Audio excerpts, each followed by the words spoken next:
What is up, YouTube? It's Ross Madden, and I'm just doing a really quick video about intelligence. I think this is an important subject because it will help you know your place in a conversation, and that may come off a little harsh, but it's actually just a good thing. Like if you're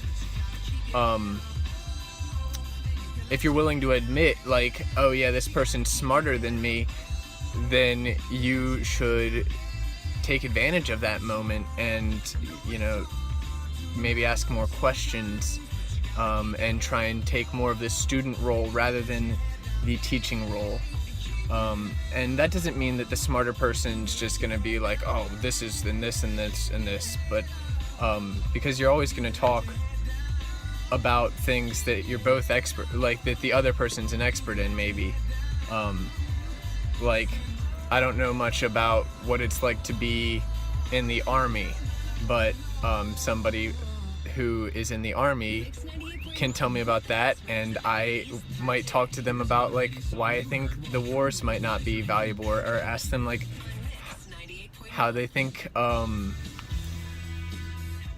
do they think about being deployed to the southern border or something like that, something that they would be more knowledgeable in, like how does the infantry feel about different things, and those are still valuable pieces of information I would just never be able to know unless I talk to this guy. So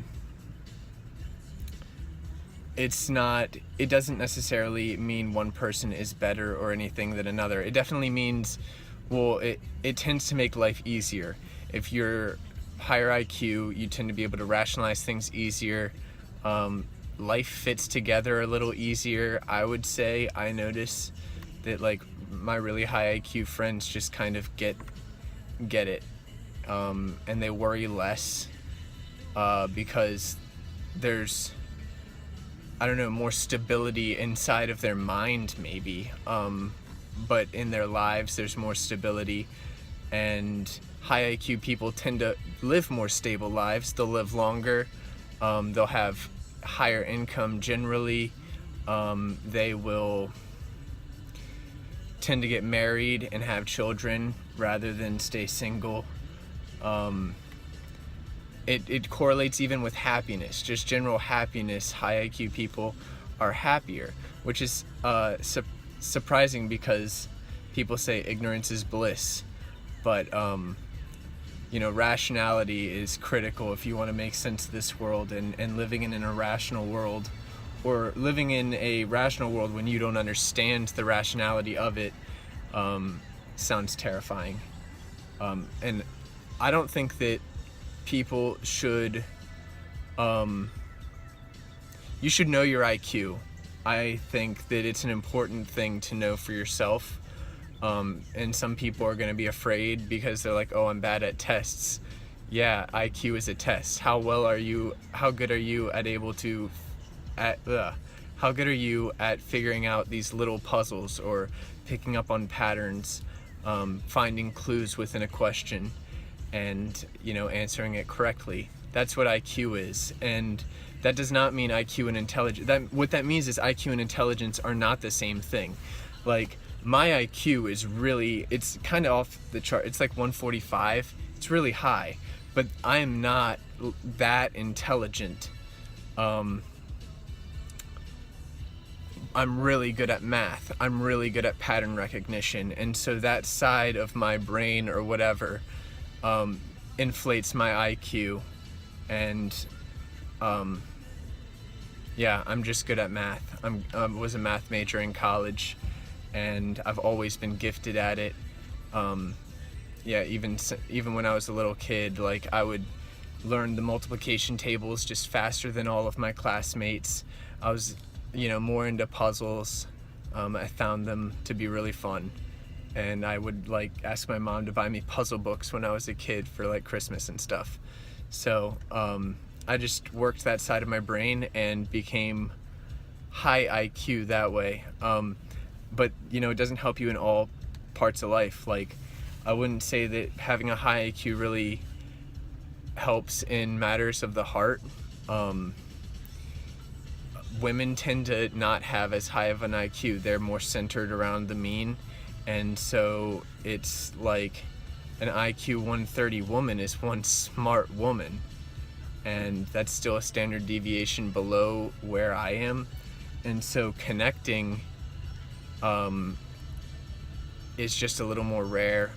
And you know, I talk to girls all the time. Like, I'll talk to girls, but like, connecting is the difficult part. Really finding someone I can share a lot of myself with and be understood.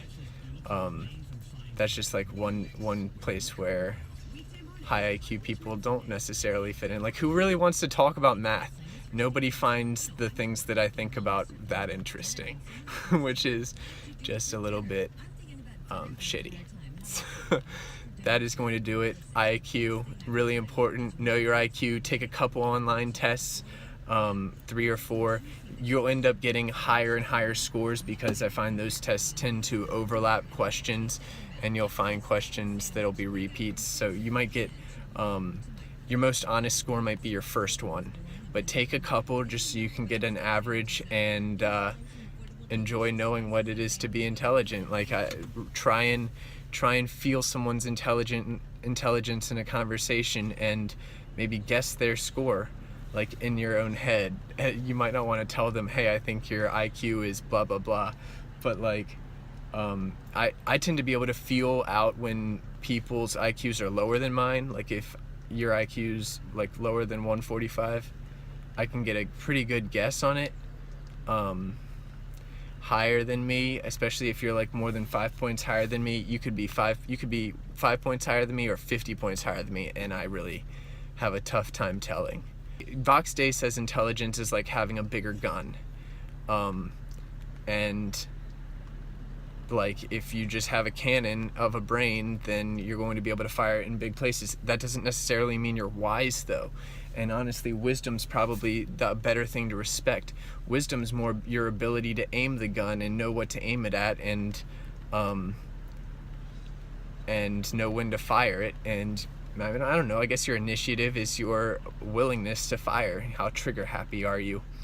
But wisdom, knowing how to rationalize a problem might be your intelligence. But then, do you follow the advice is the wisdom. Like, when a really smart person gives you advice, or if you keep getting advice from smart people and you don't follow it, your problems just keep happening, you're probably not wise. That's just one way to know. All right, that's gonna do it. Thank you all for watching. It's Ross Madden. Have a great day.